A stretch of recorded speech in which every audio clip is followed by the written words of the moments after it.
Почитувам пратеник, секако легитимно ми реплициравте и во голем дел тоа е тоа, меѓутоа во вашата реплика сепак спомнавте и некои нови тези кои би сакал да ги дообјасниме за да бидеме до крај прецизни пред граѓаните. Не ја спомнав просечната плата и легитимно е вие да кажете дека е зголемена за 10% и тоа да го прикажете како успех на државата. Меѓутоа, тој успех е релативен. Морам да ве коригирам од два аспекта. Првиот, најтрагичниот аспект е тоа што многу луѓе и албанци, и македонци, и турци, и роми ја напуштија државата. Реално, во многу општини, ако отидете во Заводот за вработување и соодветен кадар од некои области нема да најдете.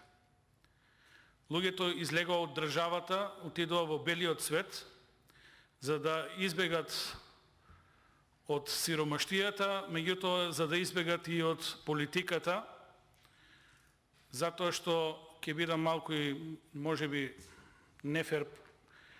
Во Источна Македонија ни се случи председател на суд, судија, да ја напушти државата. Значи, не дека не е етаблиран, не дека не може, туку едноставно тоа е негова легитимна одлука. Сега во таква ситуација кога квалитетните луѓе ќе ви излезат и кога ќе снема работна сила, еден од факторите е зошто се крева платата, затоа што на пазарот имате помала понуда на луѓе кои можат да работат и по автоматизам луѓето кои нудат работа понудуваат нешто повисока плата и тоа е добро.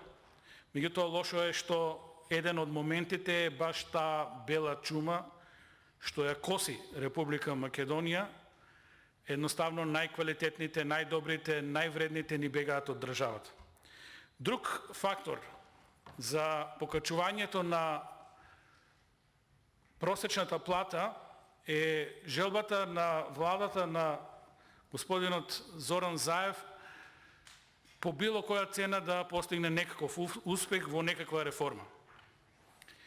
И една од тие реформи која е само во наводници условно, математички, е баш тоа зголемувањето по секоја цена на просечната плата, иако беше ветувањето 500-600 евра, далеко сме од тоа, меѓутоа проблемот е нешто сосема друго. За да стигне владата до таа бројка,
државата, односно буџетот.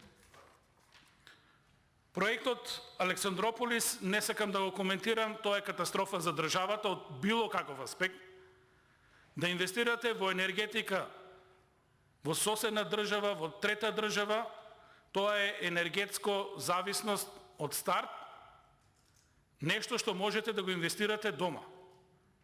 И да знаете дека го имате како капитал и да го зголемите бруто домашниот производ и да ги зголемите капиталните инвестиции и да добиете соодветен финансиски рейтинг во светот. Вака, ние ќе издвоиме огромни милионски суми на пари, кои нема да значат ништо за државата. Спомнавте дека ќе дојдат многу фабрики, се надевам дека ќе си ја преиспитате политиката, затоа што тоа државата ни е овде каде што е.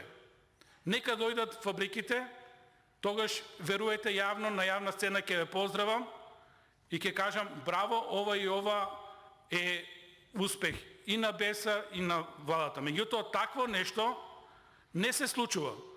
Зошто? Затоа што и повторно ги спомнавте меѓународните извештаи кој ќе дојде во нестабилна и небезбедна држава.